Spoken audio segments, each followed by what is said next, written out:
Halo, welcome back to my channel YouTube. Di video kali ini, saya akan membahas tentang peradangan epididymis. Nah, sebelum kita membahas tentang peradangan epididymis, kita akan membahas secara anatomi dulu. Apa sih yang disebut sebagai epididymis ini? Jadi, epididymis ini suatu saluran yang menempel di belakang skrotum.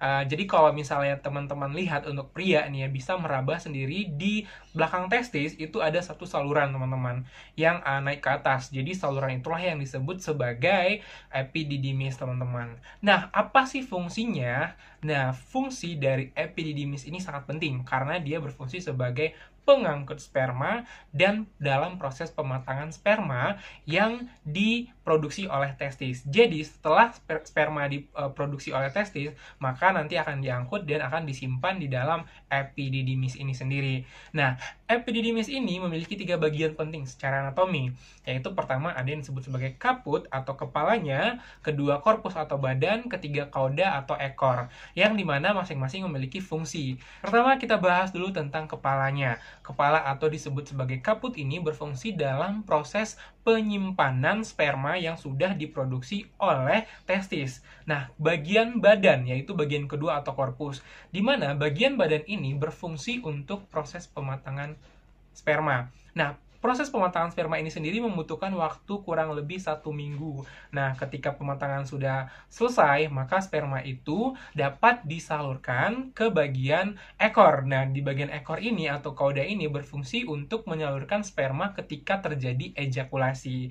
Nah, untuk itu, bagian saluran epididymis ini sangat penting sebagai proses penyimpanan dan pematangan sperma. Dalam waktu 1 minggu, barulah sperma itu matang atau bisa memiliki organel yang lengkap sehingga mampu membuahi sel telur, teman-teman. Nah, apa penyakit yang dapat menyebabkan nama-nama penyakit yang terjadi pada epididymis ini sendiri. Jadi penyakit-penyakitnya itu pertama ada epididymitis. Nah, epididymitis ini yaitu peradangan pada saluran epididymis. Jadi peradangan ini bisa disebabkan oleh bakteri, atau infeksi penyakit menular seksual. Dan kedua itu adalah kista epididymis. Kista epididymis ini artinya terbentuknya kista di dalam epididymis, teman-teman, atau cairan. Nah, kenapa bisa terjadi? Sebenarnya saya baca-baca itu belum diketahui kenapa bisa terjadi kista. Nah, yang selanjutnya adalah epididymio-orchitis, yaitu peradangan yang terjadi pada epididymis dan juga pada testisnya. Dan biasanya itu diikuti oleh infeksi saluran kemih dan juga terjadi infeksi menular seksual. Dan gejalanya itu sendiri bisa terasa bengkak pada area skrotum dan juga bisa bengkak pada area selangkangan dan nyeri ketika buang air kecil. Nah, itulah 3 penyakit atau yang menyerang epididymis, teman-teman. Nama penyakit yang menyerang epididymis. Nah, di sini kita lebih fokus dalam membahas tentang epididymitis. Seperti yang saya bilang tadi, kalau epididymitis ini adalah peradangan yang terjadi pada saluran epididymis. Nah, saluran epididymis itu fungsinya apa? Untuk penyimpanan dan penyaluran dari sperma yang sudah diproduksi oleh testis. Nah, ini sangat penting karena dia dalam proses pematangan. Ketika terjadi kerusakan pada epididymis tersebut, maka pematangan sperma itu akan terganggu. Usia berapa saja yang dapat terjadi epididymitis ini? Jadi orang dengan usia ya ada yang mengatakan 14 tahun sampai 35 tahun, ada juga yang mengatakan 19 tahun sampai 35 tahun. Jadi orang-orang usia segini itu bisa terjadi epididymitis atau peradangan pada saluran epididymisnya, teman-teman. Nah, selanjutnya adalah siapa saja yang beresiko. Nah, orang yang beresiko terkena penyakit ini adalah orang-orang yang pertama melakukan hubungan seksual yang sudah pasangannya itu terinfeksi penyakit menular seksual. Jadi, misalnya pasangannya terinfeksi gonore dan kemungkinan mereka melakukan hubungan seksual dan itu akan menularkan kepada pasangannya yang pria, teman-teman.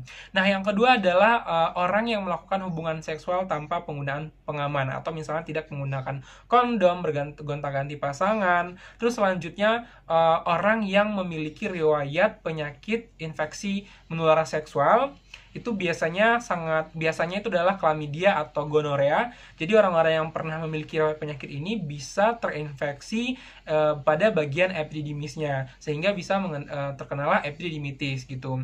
Nah, selanjutnya adalah orang-orang yang memiliki riwayat penyakit saluran kemih, infeksi saluran kemih. Nah, infeksi saluran kemih ini kan disebabkan oleh bakteri. Nah, jadi kalau misalnya di ascending ke atas, itu bisa menyebabkan terinfeksinya bagian epididymitis. Dan nah, setelah kita bahas siapa saja yang rentan terkena infeksi ini, kita akan membahas penyebabnya. Jadi sebenarnya penyebabnya apa?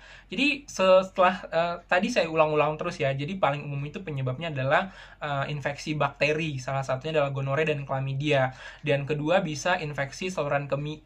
Jadi infeksi saluran kemih itu ya penyebabnya karena yang tadi itu yang saya sebutin tadi, gonore. Kenapa gonore? Karena ini paling banyak sekali prevalensinya pada pria, teman-teman. Dan yang kedua adalah epididymitis kimia. Jadi epididymitis kimia ini seperti yang saya bilang tadi, itu adalah masuknya urin ke dalam bagian saluran epididymis. Biasanya itu adalah orang-orang yang melakukan olahraga berat sehingga tekanan ke bawahnya itu sangat berat yang menyebabkan urinnya itu masuk ke dalam saluran epididymis ini sehingga terjadilah peradangan pada saluran epididymisnya. Nah, yang selanjutnya adalah penyebabnya adalah mumps atau gondongan. Ada penyebab yang lainnya yaitu amiodaron. Jadi amiodaron ini merupakan salah satu jenis obat jantung yang bisa menyebabkan terjadinya epididymitis pada pria yang aktif secara seksual gitu.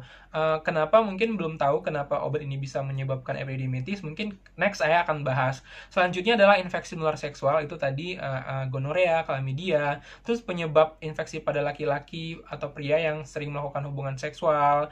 Terus yang paling jarang itu adalah trauma pada bagian penisnya atau trauma tumpul yang terjadi pada selangkangan. Biasanya itu bisa menyebabkan epididymitis, teman-teman, karena trauma yang terjadi. Terus ada penyakit behet, terus juga yang terakhir adalah tuberkulosis. Jadi tuberkulosis ini juga bisa menyerang pada bagian area kelamin pria, teman-teman, gitu. Lalu apa saja gejala dari epididymitis ini? Pertama, gejalanya itu adalah skrotum akan bengkak, terasa hangat, dan nyeri ketika disentuh. Skrotum itu apa? Skrotum itu adalah lapisan yang melindungi testis, ya lebih tepatnya itu atau secara awamnya itu yang tumbuh rambut-rambut itu loh, yang di bawah, yang ada 2 biji itu, nah yang melapisnya itu namanya skrotum gitu. Nah, yang kedua nyeri pada testis, teman-teman. Nyeri pada testis ini biasanya diikuti salah satunya aja atau dua-duanya bisa terkena. Gejala yang ketiga adalah keluarnya darah pada saat ejakulasi bercampur dengan sperma. Jadi teman-teman bisa lihat kalau misalnya spermanya bercampur darah, hati-hati bisa karena infeksi dari epididymitis ini. Yang keempat adalah nyeri ketika buang air kecil, menandakan bahwa terjadinya infeksi dan terjadinya peningkatan frekuensi buang air kecil disertai rasa yang tidak tuntas buang air kecilnya. Dikit-dikit buang air kecil tapi merasa tidak tuntas. Nah, yang kelima adalah munculnya benjolan di sekitar selangkangan, dan benjolan ini yaitu adalah pembengkakan pada kelenjar getah bening. Nah, terus berikutnya adalah ujung penis akan mengeluarkan suatu cairan yang abnormal, biasanya infeksi menular seksual. Salah satunya adalah gonore. Gejala berikutnya adalah nyeri saat ejakulasi atau saat melakukan hubungan seksual. Terus pada bagian testis jika diraba itu terjadinya pembengkakan atau benjolan yang disebabkan karena terjadinya penumpukan cairan. Dan selanjutnya itu adalah demam. Tapi demam ini jarang terjadi. Dan gejala yang kadang-kadang timbul itu adalah nyeri pada pinggul. Biasanya nyeri ini disebabkan ya karena infeksi itu, teman-teman. Itulah beberapa gejala khas yang terkena infeksi epididymitis ini. Nah, bagaimana diagnosisnya? Jadi diagnosisnya itu biasanya dokter akan mengambil sampel cairan urin atau sampel cairan sperma, atau bisa USG juga dilihat seberapa parahnya. Lalu bagaimana pengobatannya? Pengobatannya sendiri itu biasanya diberikan antibiotik, dan alangkah baiknya teman-teman jika memiliki gejala-gejala yang tadi, lebih baik segera ke dokter untuk dilakukan pemeriksaan. Seperti itu. Pertanyaan yang paling penting adalah apa komplikasi jika seseorang terkena epididymitis ini? Komplikasi pertama adalah terbentuknya abses atau infeksi nanah pada skrotum.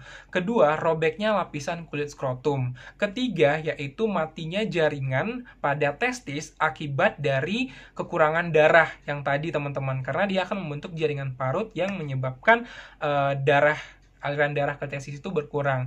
Dan yang paling penting komplikasinya adalah terganggunya kesuburan pada pria. Kok bisa? Nah, karena seperti yang saya bilang di awal tadi, bahwa epididymitis ini itu memegang peran penting dalam proses penyimpanan dan pematangan sperma. Sehingga kalau dia rusak, epididymitis ini, pematangan sperma dan penyimpanannya terganggu. Seperti itu. Jadi sperma yang dikeluarkan ketika ejakulasi itu tidak sehat atau tidak bisa membuahi sel telur. Demikian video ini, semoga membantu teman-teman. Jangan lupa subscribe, like channel ini, dan share kepada yang lain. Demikian, terima kasih. Mohon maaf kalau ada tutur kata yang salah. Bye!